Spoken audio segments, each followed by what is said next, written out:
अस्सलाम वालेकुम जी दोस्तों, मैं तुहाडा अपना वीर सिंगर इमरान बाबर। मैं भरावो एक भरावां वास्ते बड़ी नवी वीडियो ते बड़ा अच्छा ब्लॉग लैके आया वां। कल्ला हत्थ कदी धुपदा नहीं हो ते एक दूजे नूं धोंदा, बाज भरावां मुहम्मद बख्शा ते कोई नहीं किसी नूं रोंदा। दोस्तों गल है कि मैं भरावां दे बारे गल करना चाहुंदा कि भरा बाहां हुंदियां, भरा एक बाहां हुंदियां ते भरावां नाल कदी भी विगाड़ा ना करो। कोई भरा माड़ा ना उहदा साथ दिया करो, क्योंकि एक माँ प्यो दे जाए हुंदे आ ते जदों विच विथां पैंदियां, खारां पैंदियां, लड़ाइयां हुंदियां, भरा भरा कल्ले हो जांदे आ।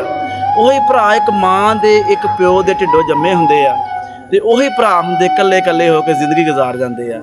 दोस्तों गल आ कि भरावां नाल मुहब्बत प्यार करिया करो कि भरा विछड़े मुड़ के मिलदे नहीं। ये साह भरी खल आ, जो रूह निकल जानी आ मुड़ के इंसान की जिंदगी दे विच दोबारा दुनिया ते तू बंदा नहीं आना। तो मैं भरावां बारे समझौता करदा दोस्तों कि भरावां लड़िया ना करो, भरावां नूं मुहब्बत करिया करो।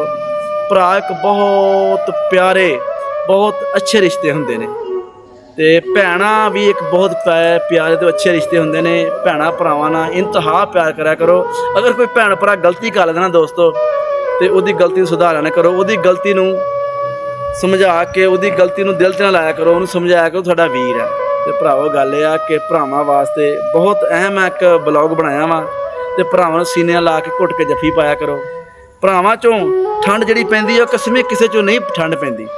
ते भरावो जे अच्छी वीडियो लगे तो मेरे भरावो मैनूं कमेंट शेयर करिया जे। तो इंशाअल्लाह भरावां तो बगैर दुनिया ते कोई नहीं हैगा। ते भरा भरा ही हुंदे आ, भरा ही डांगा हुंदे, भरा ही बावां हुंदियां ते भरा ही खून दे रिश्ते हुंदे ते औखे वेले भरा कम हुंदे। भरावो मेरी तरफ अस्सलाम वालेकुम।